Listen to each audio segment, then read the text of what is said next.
Selamat pagi, shalom saudara-saudara yang dikasih Tuhan. Kita bersyukur untuk anugerah Tuhan yang terus memberkati hidup kita sampai hari ini.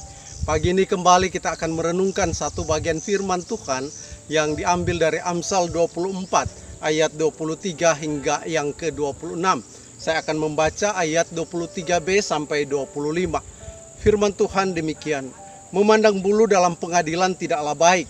Siapa berkata kepada orang fasik, engkau tidak bersalah, akan dikutuki bangsa-bangsa, dilaknatkan suku-suku bangsa. Tetapi mereka yang memberi peringatan akan berbahagia, mereka akan mendapat ganjaran berkat. Saudara-saudara yang dikasihi Tuhan, tema renungan kita pagi ini yaitu berlaku adil dan benar.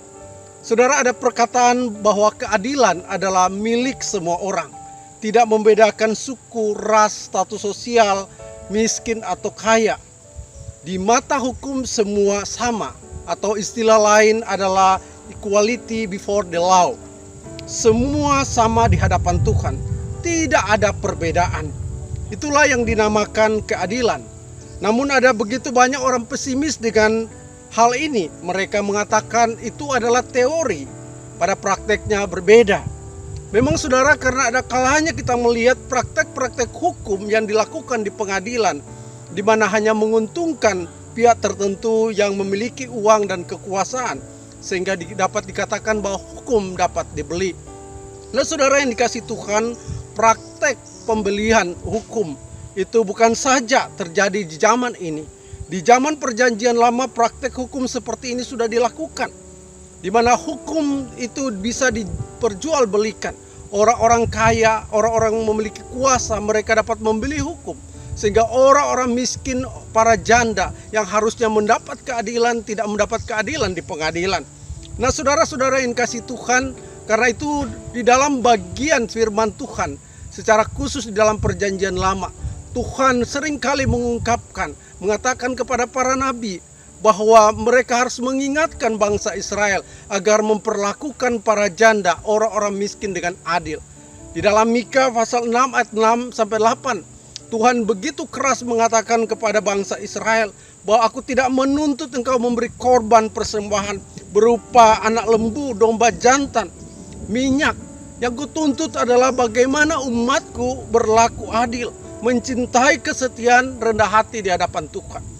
Saudara-saudara yang dikasih Tuhan, dalam bagian firman Tuhan hari ini kita baca, penulis juga mengingatkan kembali pentingnya berlaku adil dan tidak memandang bulu dalam pengadilan.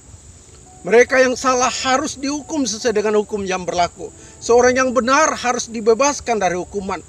Nah, penekanan Amsal adalah kepada praktek hukum yang dilakukan oleh orang percaya.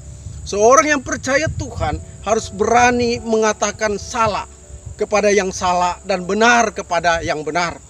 Sangat menarik dikatakan bahwa orang yang tidak berlaku adil dia akan dikutuk bangsa-bangsa dan dilaknat suku-suku bangsa.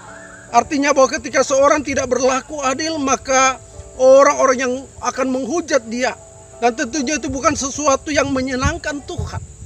Sebaliknya dikatakan orang-orang yang berlaku adil, mereka akan mendapat kebahagiaan.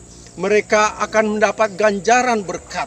Saudara-saudara yang kasih Tuhan, berlaku adil dan menyatakan kebenaran adalah suatu yang esensi dalam iman Kristen. Berlaku adil dan hidup benar adalah sesuatu yang terekstrasi dalam kehidupan anak Tuhan. Karena itu sebagaimana Tuhan menuntut bangsa Israel untuk berlaku adil dan setia, maka hendaklah kita sebagai anak-anak Tuhan berlaku adil dan memperlakukan segala sesuatu, memperlakukan orang-orang di sekitar kita dengan adil. Baik itu dalam keluarga kita, di dalam pekerjaan kita, di dalam segala aspek hidup kita. Tuhan Yesus dalam Matius 5 ayat 37 mengatakan, jika ya hendaklah kamu katakan ya, jika tidak hendaklah kamu katakan tidak. Dan selebihnya daripada itu berasal dari si jahat. Nah saudara yang kasih Tuhan, keadilan dan kebenaran harus kita nyatakan. Karena jika seseorang salah, kita harus berani mengatakan salah. Tapi jikalau seorang itu benar, katakan benar.